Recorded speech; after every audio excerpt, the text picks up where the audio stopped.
946 billion dollar. শুনতে ভুল হচ্ছে না।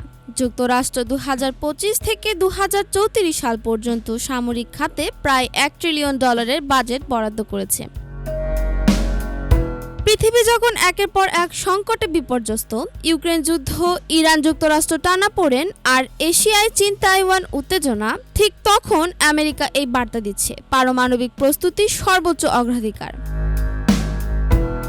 সিবিও এর তথ্য মতে এই বাজেটের বড় অংশ ব্যয় হবে 3টি খাতে। 357 বিলিয়ন পুরনো অস্ত্র রক্ষণাবেক্ষণে, 309 বিলিয়ন নতুন অস্ত্র ব্যবস্থাপনায়, 79 বিলিয়ন নির্দেশনা ও আগাম সতর্কীকরণ ব্যবস্থায়। এছাড়া গবেষণা, পরীক্ষাগার ও সম্ভাব্য অতিরিক্ত ব্যয় ধরে রাখা হয়েছে $129 বিলিয়ন। কেন এই বিশাল বাজেট?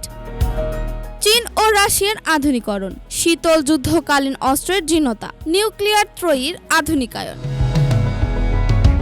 বিশ্বে বর্তমানে মোট 12,121টি পারমাণবিক ওয়ারহেডের মধ্যে যুক্তরাষ্ট্রের কাছে রয়েছে 5,044টি, রাশিয়ার হাতে আনুমানিক 5,800, চীন দ্রুত এগিয়ে 500+ এর দিকে।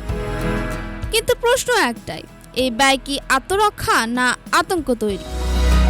শান্তিকামী মহল বলছে এই টাকা দিয়ে জলবায়ু, স্বাস্থ্য, শিক্ষায় বৈপ্লবিক পরিবর্তন আনা যেত।